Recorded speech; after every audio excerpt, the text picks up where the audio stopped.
वाडी गावांना दरडीचा धोका निर्माण झालेला आहे। दगडखाणींमुळे धोका आणखी वाढलेला आहे।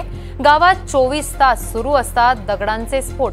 गेली अनेक वर्ष या दगडखाणी विरोधात शासन दरबारी वेळोवेळी पाठपुरावा करूनही ग्रामपंचायतीने हे दगडखाण बंद करण्यासाठी ठराव घेतले, मात्र तरीही या दगडखाणी बंद होत नाहीत। पावसाळ्यात भूस्खलन होऊन गावात त्यात उद्ध्वस्त होण्याची भीती गावकऱ्यांना वाटत असते।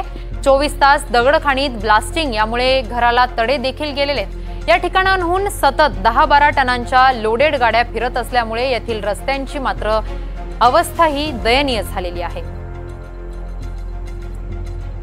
या संदर्भात अधिकची माहिती देण्यासाठी आमचे प्रतिनिधी अमजद खान आपल्या सोबत जोडल्या गेले आहेत। अमजद, अंबरनाथमध्ये दरड कोसळून दुर्घटनेची शक्यता वर्तवली जाते।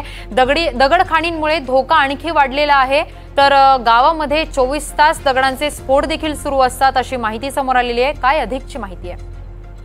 नक्की किरण, अंबरनाथ तालुक्यातील चिंचोली आणि कोपऱ्यांची वाडी या दोन गावी आहेत। या दोन गावाच्या जी लोक आहेत त्यांनी या येणाऱ्या काळात दरड कोसळण्याची भीती व्यक्त केली आहे। स्थानिक जे ग्रामस्थ आहेत ते जमले होते, त्यांनी या संदर्भात अनेक तक्रारी केली आहे। ग्रामस्थांचं जे म्हणणं आहे की या परिसरात हा जो परिसर आहे इको सेन्सिटिव्ह झोन म्हणून ओळखला जातो, मात्र या ठिकाणी दगडखाणी आहेत आणि या दगडखाणीमुळे नागरिकांना त्रास होत आहे आणि दररोज या ठिकाणी 12 ते 14 तास ब्लास्टिंग केलं जातं। त्यामुळे जे स्थानिक नागरिक आहेत ते हैराण झाले आहेत आणि आता तर पाऊस सुरू झाला आहे, त्यामुळे या ठिकाणी दगड कोसळण्याची भीती स्थानिक जे नागरिक आहेत त्यांनी व्यक्त केली आहे। या संदर्भात ठाणे जिल्हाधिकारी तसेच सर्व जे संबंधित जे डिपार्टमेंट आहे त्यांना तक्रार करून देखील अद्याप कोणतीही प्रकारची कारवाई या ठिकाणी झाली नाहीये।